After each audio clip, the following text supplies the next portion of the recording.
हाय focus, ये video के अंदर हम एक यूनिक वेल्थ मैनेजमेंट बिजनेस की बात करेंगे। ये जो वेल्थ मैनेजमेंट बिजनेस है ये अभी स्मॉल कैप बिजनेस है।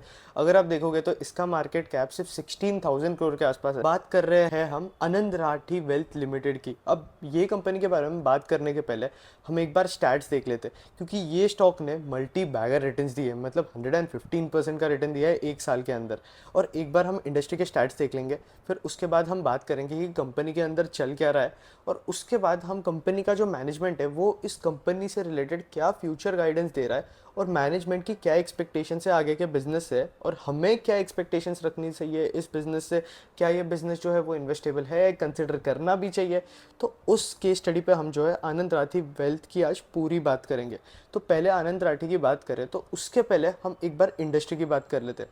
आपकी जो इंडस्ट्री है उसके अंदर म्यूचुअल फंड का जो पेनिट्रेशन है वो कॉन्स्टेंटली इंक्रीज होते जा रहा है। अगर आप FY19 से देखोगे तो FY19 से म्यूचुअल फंड का जो जून 2024 तक पेनिट्रेशन है वो 19.7% कैगर से इंक्रीज हुआ है। इसके साथ साथ इंडिया के अंदर म्यूचुअल फंड इंडस्ट्री का जो पेनिट्रेशन है वो सिर्फ 7.3% के आसपास है, और बाकी अगर आप पूरे वर्ल्ड का देखोगे तो 30.3% के आसपास है। तो इंडिया के अंदर पेनिट्रेशन जो है वो अभी भी बहुत ज़्यादा कम है, और इंडिया के पास अबाउट 4x का स्कोप है म्यूचुअल फंड इंडस्ट्री के अंदर एक्सपांड करने का। और आजकल तो जो है सब लोग SIP के अंदर इन्वेस्ट करना स्टार्ट कर चुके हैं। लोगों के अंदर फाइनेंशियल अवेयरनेस भी आ रहा है, लोग कंसिडर भी कर रहे हैं SIPs में इन्वेस्ट करना। तो आजकल जो है इंडिया के अंदर इस चीज़ का ट्रेंड भी इंक्रीज हो रहा है। इसके साथ साथ कैपिटल मार्केट जो है आपको आपके जो नॉर्मल FD वगैरह या दूसरे जो ट्रेडिशनल डिपॉजिट इंस्ट्रूमेंट्स थे पहले, या ट्रेडिशनल आपके जो इंस्ट्रूमेंट्स थे जहाँ से आप रिटर्न ले रहे थे, जैसे कि गोल्ड, आपका रियल इस्टेट, FD वगैरह, वहाँ से लोग जो है वो कैपिटल मार्केट की तरफ मूव हो रहे हैं। लोग इक्विटी प्रेफर कर रहे हैं, म्यूचुअल फंड्स प्रेफर कर रहे हैं। लेकिन डेट फंड्स को अगर आप कंपेयर करोगे, डेट म्यूचुअल फंड्स को, तो उनके हिसाब से जो है इक्विटी फंड जो है वो ज़्यादा बेटर परफॉर्म कर रहे हैं। फिर उसके बाद अगर हम इंडिया का मार्केट कैप का डेटा देखें तो इंडिया का जो मार्केट कैप है वो अराउंड FY24 से FY27 तक कुछ 12% कैगर के रेट पे ग्रो होगा, जो कि एक बहुत अच्छा रेट है। इक्विटी म्यूचुअल फंड का जो एक्सपेक्टेड ग्रोथ रेट है वो 16.1% के आसपास है FY27 तक। इंडिया के अंदर HNI पॉपुलेशन और अल्ट्रा HNI पॉपुलेशन जो है वो कॉन्स्टेंटली इंक्रीज होते जा रहा है, और हमें पता है बेसिकली कि आनंद राठी वेल्थ जो है वो इनका जो मेन बिजनेस है वो वेल्थ मैनेजमेंट के अंदर भी आता है। तो HNI पॉपुलेशन जितने फास्ट पेस पे इंक्रीज होगा उतना ज़्यादा ऐसे बिजनेसेस को जो है वो फ़ायदा होता है जो कि वेल्थ मैनेजर्स होते हैं। क्योंकि जैसे जैसे पॉपुलेशन इंक्रीज होता है वो चाहते हैं कि कोई तो आए और उनका वेल्थ मैनेज करे। अब हर बिजनेसमैन को पॉसिबल नहीं होता है ना कि वो खुद बैठ के अपना 50-60 करोड़ का जो पोर्टफोलियो है वो मैनेज करे। अब अल्ट्रा HNI के कैटेगरी में कौन लोग आते हैं? जो लोग जिनकी इनकम जो है वो 5 करोड़ टू 50 करोड़ के आसपास की रहती है वो HNI के कैटेगरी में आते हैं। और जिन लोगों की जो एनुअल इनकम है वो 50 करोड़ के भी ऊपर चल जाती है वो अल्ट्रा HNI के कैटेगरी में आते हैं। तो HNI के पॉपुलेशन में 15.7% का कैगर का ग्रोथ एक्सपेक्टेड है FY27 तक। इसके साथ साथ अगर आप देखोगे तो इंडिया के अंदर टैक्स पेयर जो है वो 1 करोड़ के ऊपर के 15% से इंक्रीज हो चुके हैं। उसके बाद अगर हम इंडियन हाउस होल्ड्स के फाइनेंशियल एसेट्स का डेटा देखें तो इंडियन हाउस होल्ड्स के अंदर अभी करेंसी का जो डेटा है, करेंसी का जो शेयर है वो रिड्यूस होते जा रहा है। अगर आप ट्रेंड देखोगे 14 से 24 तक।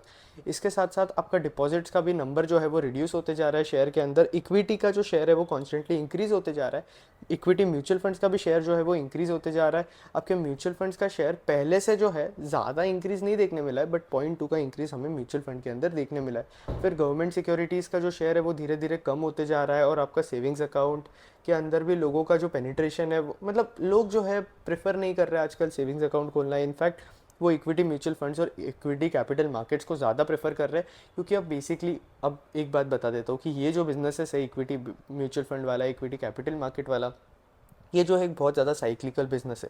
मैक्सिमम केसेस में अभी लोग जो है वो एंटर करना स्टार्ट कर चुके हैं इस मार्केट के अंदर। अब वो क्यों कर रहे हैं? क्योंकि इंडिया के अंदर जो है वो हैवी बुल मार्केट चल रहा है, अभी बहुत अच्छा बुल मार्केट चल रहा है। 2020 से अभी 2024 कुछ चल रहा है, तो अभी कॉन्स्टेंटली बुल मार्केट जो है इंडिया के अंदर चल रहा है। स्टॉक्स के प्राइसेस कॉन्स्टेंटली इंक्रीज होते जा रहे हैं, मार्केट के अंदर करेक्शन भी आ रहा है, बट मार्केट जो है अपने आप को पिक कर रहा है। तो अब बुल मार्केट में लोग जो है बड़े एंजॉय कर रहे हैं हाई रिटर्न्स के साथ। लेकिन अगर बेयर मार्केट आ जाता है, और वो बेयर मार्केट बहुत टाइम तक रहता है, कुछ 4 से 5 साल रहता है, तो ये इंडस्ट्री को जो है थोड़ा बहुत हर्ट देखने मिलेगा। क्योंकि लोगों को जो है वो नेगेटिव रिटर्न्स देखने मिलेंगे, और एक बार लोगों को जो है वो नेगेटिव रिटर्न्स देखने मिलते हैं तो लोग जो है वो म्यूचुअल फंड से अपना कैपिटल विड्रॉ करना स्टार्ट कर देते, इक्विटी मार्केट से कैपिटल विड्रॉ करना स्टार्ट कर देते। बट अभी तक इंडिया का जो पेनिट्रेशन है वो बहुत ज़्यादा कम है, और मैं पर्सनली बिलीव करता हूँ इंडिया के बुलिश स्टोरी पे। तो मैं ऐसा पर्सनली बिलीव करता हूँ कि इंडिया के अंदर इक्विटी मार्केट का जो पेनिट्रेशन है वो और ज़्यादा इंक्रीज़ होगा। अभी तक तो सिर्फ 8% के आसपास है, पूरे वर्ल्ड के अराउंड 30% के आसपास है। तो मुझे ऐसे पर्सनली लगता है कि इक्विटी मार्केट का जो पेनिट्रेशन है वो इंडिया के अंदर कॉन्स्टेंटली इंक्रीज होता रहेगा। थोड़े बहुत बुल मार्केट बेयर मार्केट्स आते रहेंगे, बट ओवरऑल अगर लॉन्ग टर्म पिक्चर देखें तो इक्विटी मार्केट जो है वो अच्छा परफॉर्म करेंगे। फिर इसके बाद बात करें तो इनका जो एसेट एलोकेशन है धीरे धीरे वो इक्विटी मार्केट की तरफ जा रहा है। ये जो कंपनी है, अगर आप बात करें तो इन्होंने वेल्थ मैनेजमेंट का भी बिजनेस स्टार्ट किया है। इनके बेसिकली आपके 3 बिजनेसेस है। पहला जो है आपका म्यूचुअल फंड डिस्ट्रीब्यूशन का बिजनेस है, दूसरा जो है इनका वेल्थ मैनेजमेंट का बिजनेसेस है। अब आनंद राठी जो है ये बिल्कुल भी आपके ब्रोकिंग बिजनेस के अंदर नहीं है। अगर हम एक बार कंपनी के फाइनेंशियल्स देखें तो रेवेन्यू जो है इस कंपनी का 38% ईयर ऑन ईयर से इंक्रीज़ हो चुका है। ट्रेलिंग रेवेन्यू जो है वो 78% से इंक्रीज़ हुआ है। अब आनंद राठी वेल्थ जो है एक म्यूचुअल फंड डिस्ट्रीब्यूटर भी है। म्यूचुअल फंड में आपके 2 टाइप के प्लान होते हैं, एक डायरेक्ट प्लान होता है और एक ग्रोथ प्लान होता है। अब डायरेक्ट प्लान के अंदर किसी भी जो भी म्यूचुअल फंड इन्वेस्ट कर रहा है, जो भी इन्वेस्टर है, उसे कोई म्यूचुअल फंड कंपनी के पास जाने की ज़रूरत नहीं पड़ती है, डिस्ट्रीब्यूटर्स को हायर करने की ज़रूरत नहीं पड़ती है। तो आपका जो मैनेजमेंट फ़ी वाला सीन होता है कि जो कि आपको बीच में मैनेजमेंट फ़ी मिलती है जब आप म्यूचुअल फंड डिस्ट्रीब्यूटर बनते हो, आपको कुछ एक स्पेसिफिक सी फीस मिलती है, वो आपको मिलना जो है वो कमीशन जो आपको मिलता है वो मिलना बंद हो जाता है। तो लोग जो है वो डायरेक्ट प्लान ज़्यादा प्रेफर करते हैं as compare to your growth plan. लेकिन आनंद राठी जो कंपनी है ये जितने भी प्लान सेल करती है सारे ग्रोथ प्लान से, ये एक भी डायरेक्ट प्लान सेल नहीं करती है। इसका मतलब यह है कि इनके क्लाइंट्स का जो है आनंद राठी वेल्थ के ऊपर बहुत ज़्यादा ट्रस्ट है। उन्हें ऐसा पर्सनली लगता है कि आनंद राठी जो है उन्हें वेल्थ क्रिएट करके दे सकती है। फिर उसके बाद बात करें तो इनके रेवेन्यूज़ जो है वो ट्रेलिंग रेवेन्यूज़ 70% से इंक्रीज़ हुआ। अब ट्रेलिंग रेवेन्यूज़ मतलब कोई भी म्यूचुअल फंड डिस्ट्रीब्यूटर है वो कुछ कमीशन कमाता है, तो वो जो भी कमीशन कमाता है म्यूचुअल फंड को सेल करके 1% हो गया, 1.5% हो गया, उससे ज़्यादा तो मिलता नहीं है, तो उसे जो है हम ट्रेलिंग रेवेन्यू बोलते हैं। तो ये रेवेन्यूज़ भी बड़े फास्ट पेस पे इंक्रीज़ हो रहे हैं इस कंपनी के साथ। इस कंपनी का प्रॉफिट आफ्टर टैक्स भी जो है 38% से इंक्रीज़ हुआ है, और AUM जो है इस कंपनी का asset under management 59% year on year से इंक्रीज़ हुआ है। नंबर्स तो बड़े अच्छे हैं इस कंपनी के। अगर आप इसका प्रोडक्ट वाइज AUM मिक्स देखोगे इस कंपनी का, तो इक्विटी म्यूचुअल फंड का जो शेयर है वो इंक्रीज़ हुआ है। डेट म्यूचुअल फंड के अंदर हमें डिक्रीज़ देखने मिला है मार्केट शेयर के अंदर, क्योंकि डेट म्यूचुअल फंड जो है अच्छा परफॉर्म नहीं कर रहा है, आपको ज़्यादा इतना इंटरेस्ट रेट देखने नहीं मिलता है। इंडिया की जो यील्ड कर्व है डेट की वो भी फ्लैट हो चुकी है, इसलिए लोग जो है इतना ज़्यादा अप्रिसिएशन लोगों को डेट के अंदर देखने नहीं मिल रहा है, इसलिए लोग जो है इक्विटी मार्केट्स के अंदर ही शिफ्ट हो रहे हैं। और जैसे कि मैंने आपको पहले ही बताया कि इक्विटी मार्केट जो है बुल रन के अंदर चल रहा है, तो अभी सब लोगों को ज़्यादा रिटर्न्स कमाने हैं, तो इसलिए लोग जो है इक्विटी की तरफ ज़्यादा मूव हो रहा है एज़ कम्पेयर टू डेट। उसी तरीके से हमें देखने भी मिल रहा है इस कंपनी के अंदर कि डेट का जो मार्केट शेयर है वो रिड्यूस होते जा रहा है। फिर NSP की बात करें, non principal protected structured product, जो कि 24% के आसपास हो गया, इसका भी मार्केट शेयर हमें रिडक्शन देखने मिला है। और आपके जो दूसरे अदर प्रोडक्ट्स हैं इनके, उसका कुछ 2% से इंक्रीज़ देखने मिला है हमें। इस कंपनी का AUM भी कुछ अराउंड 60% के आसपास इंक्रीज़ हुआ है। इन्फ्लोज जो है इस कंपनी के, अब इन्फ्लोज मतलब क्या होता है, कोई भी वेल्थ मैनेजमेंट कंपनी होती है उसके पास जितने ज़्यादा इन्फ्लोज आते हैं उतना उस कंपनी के लिए बेटर होता है। क्योंकि इन्फ्लोज मतलब आपकी कोई कंपनी, अगर आपकी कंपनी जो है लोगों का वेल्थ मैनेज करती है, म्यूचुअल फंड्स वगैरह मैनेज करती है, आनंद राठी करती नहीं है, वो बात अलग है, बट स्टिल अब ऐसी जो कंपनीज़ है इनके अंदर जितने ज़्यादा पैसे आते हैं उतने ज़्यादा उन कंपनी के लिए बेटर होता है, और जितने ज़्यादा आउटफ्लोज होते हैं ऐसी कंपनीज़ के साथ उतना ज़्यादा इन कंपनीज़ के लिए जो है वो बुरा होता है। क्योंकि आप ऐसे बोल सकते हो कि अगर आउटफ्लो हो रहा है तो लोग इस कंपनी से अपने जो पैसे है वो इस कंपनी के बाहर निकाल रहे हैं, तो ये आउटफ्लोज जो है इन कंपनी के लिए प्रेफरेबल नहीं है, अच्छी बात नहीं होती है। तो इन्फ्लोज जो है वो 173% ईयर ऑन ईयर से इंक्रीज़ हुए हैं। इक्विटी म्यूचुअल फंड के अंदर 462% ईयर ऑन ईयर का ग्रोथ देखने मिला है, और SIP फ्लोज के अंदर 63% का ईयर ऑन ईयर ग्रोथ देखने मिला है। और जैसे कि मैंने आपको पहले ही बताया कि इंडिया के अंदर SIP का जो क्रेज़ है वो आ चुका है, लोग प्रेफर कर रहे हैं SIP करना, क्योंकि लोगों को SIPs के अंदर रिटर्न्स भी ज़्यादा मिलने लगे, और इंडिया के अंदर लोगों को जो है वो धीरे धीरे फाइनेंशियल एजुकेशन भी आ रहा है। फिर उसके बाद अगर आप इंडस्ट्री का देखोगे तो इंडस्ट्री के अंदर इक्विटी म्यूचुअल फंड के जो नेट इन्फ्लोज है उसमें आनंद राठी का जो शेयर है वो 2.2% के आसपास है, और नेट इन्फ्लोज SIP परचेसेस के अंदर कुछ 6.1% के आसपास है। फिर आ जाते हैं इनके प्राइवेट वेल्थ बिजनेस पे। अब ये बिजनेस जो है ये मुझे बिल्कुल साइक्लिकल नहीं लगता है, क्योंकि आपका जो नॉर्मल म्यूचुअल फंड वाला बिजनेस है, डिस्ट्रीब्यूशन वाला बिजनेस, वो जो है वो साइक्लिकल हो सकता है, आपका बुल बेयर मार्केट के हिसाब से जो है डिपेंड कर सकता है। बट ये वाला जो बिजनेस है प्राइवेट वेल्थ मैनेजमेंट का, जिसमें आपके पास अलग अलग फैमिलीज़ वगैरह होती है जिनकी आप वेल्थ मैनेज करते हो, तो ये प्राइवेट वेल्थ मैनेजमेंट के अंदर जो बिजनेसेस के आपके जो क्लाइंट्स होते हैं वो बहुत बड़े बड़े क्लाइंट्स होते हैं, 50 करोड़ के ऊपर के अल्ट्रा HNI क्लाइंट्स होते हैं। HNI क्लाइंट्स होते हैं जिनकी ईयरली इनकम 5 करोड़ से 50 करोड़ भी हो सकती है। तो ऐसे जो क्लाइंट्स हैं इन्हें ज़्यादा फर्क नहीं पड़ता है कि कैपिटल मार्केट जो है वो कैसा परफॉर्म कर रहा है, अच्छा परफॉर्म कर रहा है, बुरा परफॉर्म कर रहा है, बुल मार्केट चल रहा है, बेयर मार्केट चल रहा है, इन्हें इतना ज़्यादा डिफरेंस नहीं पड़ता है क्योंकि इनकम जो है इनकी ऑलरेडी बहुत ज़्यादा होती है। तो ऐसे क्लाइंट्स को बहुत ज़्यादा डिफरेंस देखने नहीं मिलता है। और ये जो क्लाइंट्स है जो कि इतनी ज़्यादा इनकम अर्न करते हैं वो चाहते हैं कि कोई ना कोई इनकी जो वेल्थ है वो मैनेज करे, क्योंकि हर एक को अपना वेल्थ मैनेज करने का एक्सपर्टाइज नहीं होता है और सबको जो है इतना ज़्यादा टाइम स्पेंड नहीं करना होता है वेल्थ मैनेजमेंट के अंदर। तो इसलिए मुझे पर्सनली लगता है कि ये जो इंडस्ट्री है बड़े फास्ट पेस पे ग्रो करेगी। और जैसे कि हमने पहले ही स्टार्ट पे देखा कि इंडिया के अंदर आपका जो अल्ट्रा HNI का नंबर है और HNI का नंबर है वो बड़े फास्ट पेस पे ग्रो हो रहा है। अगर आप देखोगे तो HNI अल्ट्रा HNI के ऊपर इनका बहुत ज़्यादा फोकस है। इनका main target market 5 to 50 crore वाला ही पीपल है, जो लोग हैं वही इनके मेन टारगेट मार्केट है। और यूजुअली आनंद राठी जो है प्रेफर करता है कि 10 करोड़ के ऊपर वाले ही AUM वाले जो लोग हैं वो इनकी कंपनी के साथ जुड़े। अब ऐसा नहीं है कि वो 1 करोड़ वाले लोग जो है या 50 lakhs वाले जो लोग हैं उन्हें प्रेफर नहीं करता है, बट उनसे बेटर उन्हें ये जो कैटेगरी ऑफ लोग है वो ज़्यादा बेटर लगते हैं, ये बेटर कैटेगरी ऑफ क्लाइंट लगता है, क्योंकि इसमें इनका जो कमीशन है वो कंपैरेटिवली इस बिज़नेस का ज़्यादा होता है। इसलिए आनंद राठी के मैनेजमेंट को ये क्लाइंट जो है वो बेटर लगता है। फिर उसके बाद अगर आप देखो तो 50 lakhs से 5 करोड़ वाला जो बिज़नेस है ये लॉन्ग टर्म प्रॉफिटेबिलिटी के लिए और सस्टेनेबिलिटी के लिए बिज़नेस के लिए जो है बहुत ज़्यादा इंपॉर्टेंट है। आप AUM का ग्रोथ देखो, जैसे कि हमने पहले ही बात किया, AUM के अंदर अच्छा खासा ग्रोथ देखने मिला है। अगर आपका प्राइवेट वेल्थ मैनेजमेंट का बिजनेस है या कोई भी वेल्थ मैनेजमेंट का बिजनेस है तो आपके बिजनेस में जो सबसे इंपॉर्टेंट चीज़ होती है वो है रिलेशनशिप मैनेजर। अब रिलेशनशिप मैनेजर जो है, किसी को नहीं पता तो बता देते हैं, रिलेशनशिप मैनेजर जो है बेसिकली आपके क्लाइंट्स हैंडल करता है, वो आपका पोर्टफोलियो हैंडल करता है। फॉर एग्जांपल 10 क्लाइंट है, वो 10 क्लाइंट का एक रिलेशनशिप मैनेजर जो है वो पोर्टफोलियो हैंडल करेगा, उनके जितने भी क्वेरीज हो गए, उनके कुछ भी डाउट्स वगैरह हो गए, उनके साथ प्रॉपर रिलेशनशिप बिल्ड करेगा। और आपके वेल्थ मैनेजमेंट इंडस्ट्री के अंदर रिलेशनशिप मैनेजर जो है एक बड़ा इंपॉर्टेंट रोल प्ले करता है। कई सारे केसेस में ऐसे भी होता है कि आपका जो रिलेशनशिप मैनेजर है वो अगर छोड़कर चल जाता है तो क्लाइंट भी मैक्सिमम केसेस में आपका जो बिजनेसेस है उसके तरफ से बाहर निकलने लगते हैं, उस बिज़नेस से बाहर निकलने लगते हैं। आपकी कंपनी को प्रेफर नहीं करेंगे लोग, क्योंकि उनका रिलेशनशिप मैनेजर जो है वो छोड़कर चल जाता है और क्लाइंट्स की जो है अच्छी खासी बन जाती है उनके रिलेशनशिप मैनेजर्स के साथ। इसलिए रिलेशनशिप मैनेजर्स का जो टर्नओवर है उन ऐसे बिजनेसेस के अंदर, वेल्थ मैनेजमेंट बिजनेसेस के अंदर जितना ज़्यादा कम हो उतना ज़्यादा बेटर होता है। और जितने ज़्यादा आपके बिजनेस के अंदर रिलेशनशिप मैनेजर हो गए उतना ज़्यादा ही आप जो है आपकी रीच जो है वो कॉन्स्टेंटली एक्सपांड कर पाओगे, उतने ज़्यादा आप फैमिलीज़ को रीच कर पाओगे, अल्ट्रा HNI फैमिलीज़ को, उतने ज़्यादा आप क्लाइंट्स को रीच कर पाओगे। और ऐसे जितने ज़्यादा आपके रिलेशनशिप मैनेजर इंक्रीज होंगे उतना ज़्यादा आपका बिजनेस का पेनिट्रेशन होगा। तो अगर आप एक्टिव फैमिली का नंबर देखोगे तो ये कुछ 8,000 से 10,300 के आसपास चले गया है, कुछ 35% के आसपास का ग्रोथ देखने मिला है हमें। फिर उसके बाद बात करें तो AUM जो है पर RM हमें वो भी उसके अंदर भी इंक्रीज़ देखने मिला है, क्लाइंट्स पर RM के अंदर भी इंक्रीज़ देखने मिला है। फिर उसके बाद अगर आप इनके विंटेज क्लाइंट का देखोगे तो इनका विंटेज क्लाइंट का जो शेयर है वो अच्छा है, 60% जो है इनके क्लाइंट ओवर 3 ईयर्स है।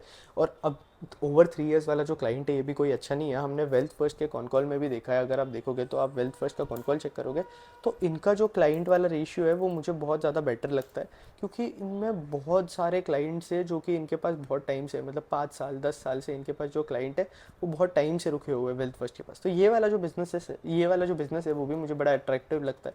वेल्थ फर्स्ट का भी जो मैनेजमेंट है 30% ग्रोथ का गाइडेंस दे रहा है, अगर आप देखोगे तो वेल्थ फर्स्ट भी मुझे बड़ा अट्रैक्टिव बिजनेस लगता है। अगर आप वेल्थ फर्स्ट का इन्वेस्टर्स प्रेजेंटेशन चेक करोगे तो यहाँ आप देख सकते हो कि इनके जो मैक्सिमम क्लाइंट्स है वो ओवर 10 ईयर्स है इस बिज़नेस के पास। तो वेल्थ फर्स्ट वाला बिजनेस बड़ा अट्रैक्टिव लगता है। फिर उसके बाद बात करें तो 40% जो क्लाइंट है इनके पास जो है वो 0 to 3 ईयर्स के आसपास है, जो कि मुझे ये जो चीज़ है वो अच्छी नहीं लगी, क्योंकि इनके पास जो विंटेज क्लाइंट है, क्लाइंट स्टिकीनेस है वो थोड़ा ज़्यादा कम देखने मिल रहा है मुझे, अगर आप इस बिज़नेस को देखोगे तो।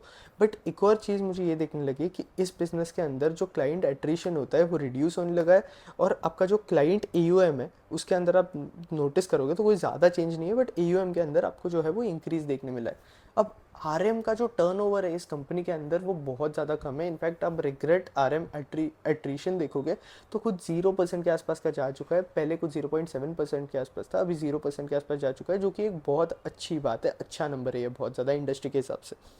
फिर उसके बाद अगर आप विंटेज रिलेशनशिप मैनेजर्स देखोगे तो आप देखोगे कि मैक्सिमम जो है इनके पास 160 मैनेजर जो है आउट ऑफ 360 आपका ग्रेटर देन 3 ईयर्स है। फिर उसके बाद अगर आप देखोगे तो 3 to 5 ईयर्स वाले आपका लेस देन 3 ईयर्स 160 है, फिर उसके बाद आपका ग्रेटर देन 5 ईयर्स जो है वो 167 है, और फिर उसके बाद 3 to 5 ईयर्स वाले जो है वो 33 के आसपास है। तो आपके मैक्सिमम मैनेजर जो है वो आपके ग्रेटर देन 5 ईयर्स है, और फिर उसके बाद लेस देन 3 ईयर्स वाले भी आपके पास अच्छे खासे मैनेजर देखने मिलते हैं। तो ये मुझे एक मतलब इतना ज़्यादा अट्रैक्टिव नहीं लगा, बट फिर भी आरएम जो है ये कंपनी कॉन्स्टेंटली हायर करते जा रही है, और ये मैक्सिमम ट्राई कर रही है कि इनके जो आरएम है वो मैक्सिमम प्रोडक्टिविटी की तरफ मूव होते रहे। हम उसके बारे में बात करेंगे। एक बार इस कंपनी के सोर्सेज ऑफ ग्रोथ देख लेते हैं। पहला जो सोर्स है वो है वॉलेट शेयर। अब इस कंपनी के पास उस क्लाइंट्स के जितने ज़्यादा पैसे रहेंगे उतना ज़्यादा ये उनसे कमीशन चार्ज कर पाएगा, उतनी ज़्यादा ये उनसे फीस चार्ज कर पाएगा, क्योंकि इनकी कुछ फीस होती है 1%, 1.5%, उससे ज़्यादा तो ये फीस जो है वो चार्ज नहीं कर पाते। तो जितना ज़्यादा इनके पास अमाउंट कलेक्ट होते जाता है उतनी ज़्यादा ये फीस चार्ज कर पाते हैं, और उतने ज़्यादा इस कंपनी के रेवेन्यूज इंक्रीज होते हैं। दूसरा जो ग्रोथ फैक्टर है कंपनी का, नए क्लाइंट्स। अब जितने ज़्यादा नए क्लाइंट्स आएंगे उतने ज़्यादा फंड्स आएंगे, जितने ज़्यादा फंड्स आएंगे उतनी ज़्यादा फीस आएगी, और जितनी ज़्यादा आपकी फीस आएगी उतने ज़्यादा कंपनी के पास रेवेन्यूज आएंगे। आरएम्स के साथ भी सेम सीन है। अब आरएम जो है, जैसे कि मैंने आपको पहले ही बताया, वेल्थ मैनेजमेंट, आपके वेल्थ मैनेजमेंट कंपनीज के अंदर बहुत ज़्यादा इंपॉर्टेंट रोल प्ले करते हैं। अगर आप इस कंपनी का जोग्राफिक प्रेजेंस देखोगे तो जोग्राफिक प्रेजेंस के हिसाब से कंपनी जो है प्रॉपरली डिस्ट्रीब्यूटेड है। और कंपनी, ये जो कंपनी है आनंद राठी वेल्थ फर्स्ट, अब ये जो है ये गुजरात के अंदर भी एक अपॉर्चुनिटी एक्सप्लोर कर रही है गिफ्ट सिटीज़ के अंदर। मेरे को एक और चीज़ इस कंपनी की अच्छी लगी कि इस कंपनी के जो डिप्यूटी सीईओ है वो खुद भी एक रिलेशनशिप मैनेजर है। इनके जो दूसरे सीईओ वगैरह है वो भी रिलेशनशिप मैनेजर है इस कंपनी के, और वो भी एकदम इंडल्ज्ड है, वो खुद भी क्लाइंट्स मैनेज कर रहे हैं। तो ये मुझे एक पॉजिटिव बात लगी। बाकी हम इस कंपनी का जो ग्रोथ, अगर आप इस कंपनी की ग्रोथ देखोगे तो इसकी ग्रोथ जो है बेसिकली कांस्टेंट रही है, 34% के आसपास रही है, किसी टाइम 40% के आसपास चले गई है। तो क्वार्टर ऑन क्वार्टर अगर आप इसकी ग्रोथ देखोगे, ईयर ऑन ईयर के नंबर्स देखोगे, तो इसकी मीडियन जो ग्रोथ रही है वो 34.1% रही है। और फिर इसके बाद अगर आप इसका स्टैंडर्ड डिविएशन देखोगे तो 4.7% के आसपास जो है वो स्टैंडर्ड डिविएशन है।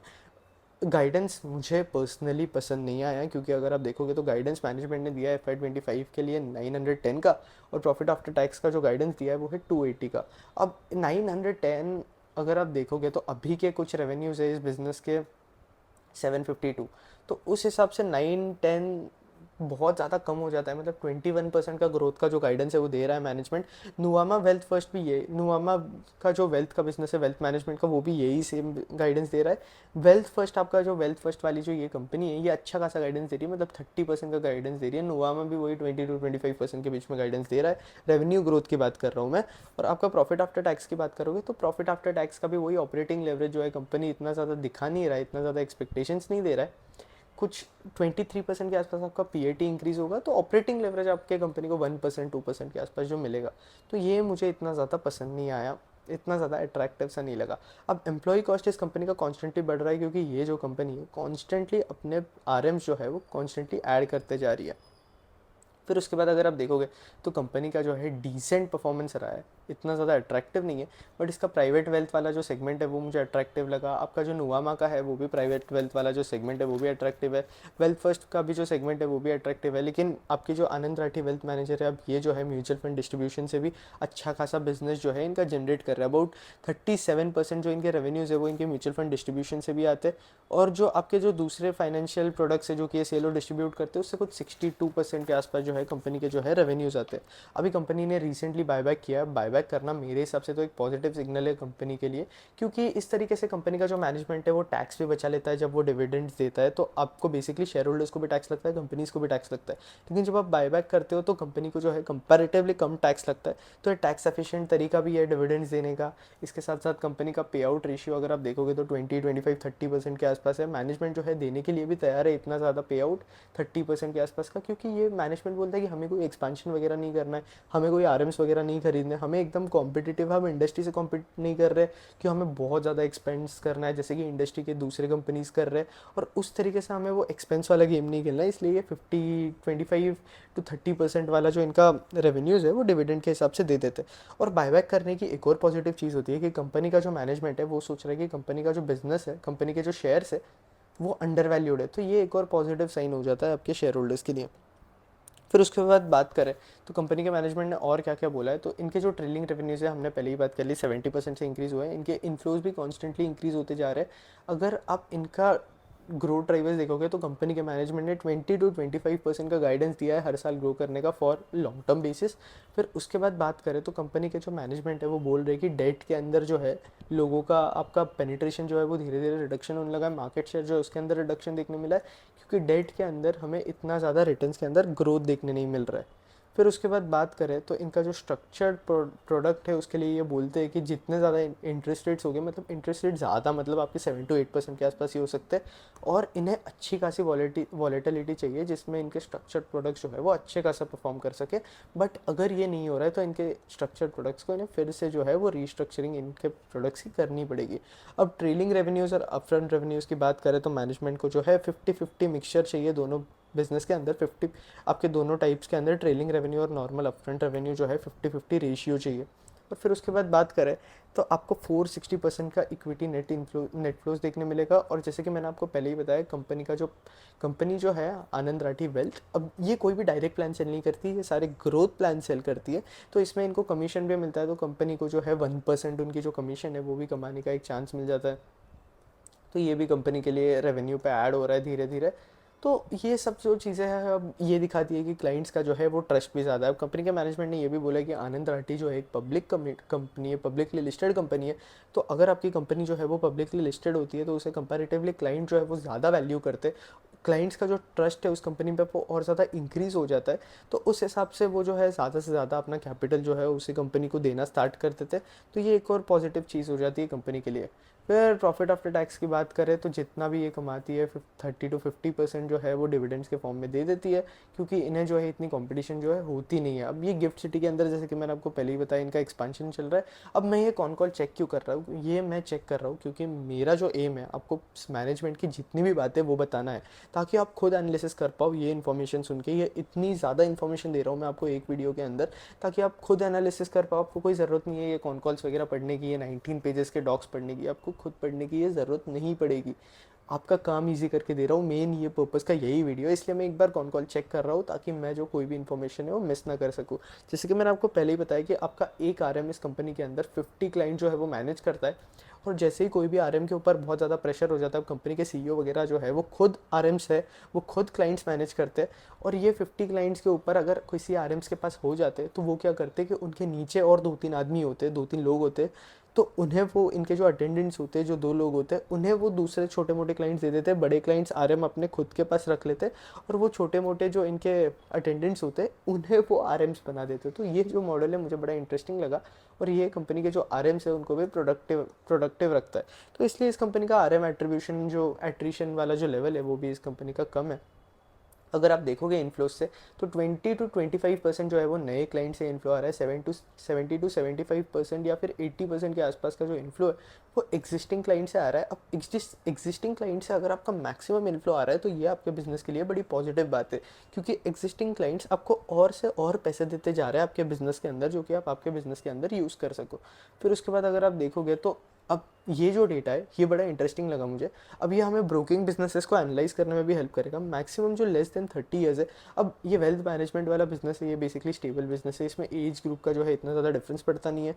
बट लेस देन 30 ईयर्स वाले जो एज है वो अपने ब्रोकिंग अकाउंट खोल रहे हैं, और उनका जो शेयर है ब्रोकिंग अकाउंट के अंदर वो 22.9% से लेकर 40.1% के आसपास पहुँच चुका है। तो ब्रोकिंग बिजनेस के अंदर आपको यंग पीपल का जो शेयर है वो अच्छा खासा देखने मिल रहा है। फिर उसके बाद अगर आप बात करें तो ऐसे तो कुछ इतना ज़्यादा स्पेसिफाई नहीं किया है मैनेजमेंट ने अपने कॉन कॉल के अंदर, बट वही बात है, इतनी ज़्यादा कुछ बातें नहीं है। गाइडेंस मुझे ठीक ठाक सही लगा। अगर हम इसे वेल्थ फर्स्ट और इससे कंपेयर करूँ मैं, तो ओके सही बिजनेस लगा मुझे। वेल्थ फर्स्ट जो है वो मुझे थोड़ा ज़्यादा अट्रैक्टिव बिजनेस लगता है पर्सनली, और नुवामा जो है वो भी बड़ा अट्रैक्टिव है। अगर आप नुवामा को देखोगे तो नुवामा वेल्थ मैनेजमेंट जो है ये भी बड़ा अट्रैक्टिव बिजनेस है। ये भी अच्छे खासे फास्ट पेस पे ग्रो कर रहा है। अगर आप इसके नंबर्स देखोगे तो ये भी बड़े फास्ट पेस पे ग्रो कर रहा है। इसका भी वही प्राइवेट वेल्थ मैनेजमेंट वाला बिजनेस है। इन्होंने भी 20 to 25% वाली जो गाइडेंस है वो दे के रखी है। ये बिज़नेस भी अच्छा है, मुझे पर्सनली नुवामा का जो बिज़नेस है वो भी बड़ा पसंद है। वेल्थ फर्स्ट वाला भी बिजनेस जो है वो अच्छा है, आनंद राठी वाला बिजनेस भी उनके लाइन के हिसाब से, ये तो ऐसा नहीं बोल सकते कि आनंद राठी का जो बिजनेस है वो स्पेशल है, बेटर है इनसे। वेल्थ फर्स्ट और नुवामा पे मैंने ऑलरेडी वीडियो बना कर रखा है, तो आप वो खुद जाके चेक कर लेना, बड़ा अच्छा वीडियो है वो, बड़ा डिटेल वीडियो बना कर रखा है मैंने। तो अब उनका भी कॉन कॉल डिस्कशन किया है हमने, कॉन कॉल एनालिसिस किया है, इसके साथ साथ उनके क्वार्टरली रिजल्ट्स वगैरह भी डिस्कस किए। तो ये वीडियो को बस हम इतना ही रखते हैं, इससे ज़्यादा हम ये वीडियो को खींचेंगे नहीं, क्योंकि ये वीडियो का लेंथ फिर बहुत ज़्यादा इंक्रीज़ हो जाएगा, तो वो आपको भी देखने के लिए वीडियो थोड़ा हैवी हो जाएगा। तो दैट्स इट, इतना ही रखते वीडियो में। अगर आपको कंटेंट अच्छा लगा तो लाइक कर देना, कंटेंट अगर आपको पसंद आ रहा है, अगर आप इस चैनल पे नए हो तो कंटेंट चैनल के लिए, ऐसे और कंटेंट के लिए चैनल को सब्सक्राइब करके रख देना। That's it, thank you for watching. अगर आपको और कोई कंपनी का एनालिसिस चाहिए होगा तो नीचे कमेंट सेक्शन में बता देना। और अभी Q2 रिजल्ट्स आ रहे हैं, तो सारे कंपनीज़ को एनालाइज कर रहा हूँ मैं, तो उसके भी रिजल्ट्स के जो वीडियो है वो धीरे धीरे मैं अपलोड करते जा रहा हूँ चैनल पे, जैसे जैसे रिजल्ट आ रहे हैं, तो उसके लिए भी स्टे ट्यून्ड रहना। और एक और चीज़ जो कि मुझे बतानी थी, कि अगर आपको और कोई कंपनी का जो है Q2 रिजल्ट एनालिसिस चाहिए तो कमेंट सेक्शन के अंदर उस कंपनी का नाम लिख देना, तो उसके ऊपर भी कोशिश रहेगी कि उसका भी Q2 रिजल्ट का जो एनालिसिस है वो किया जाए। That's it, thank you for watching.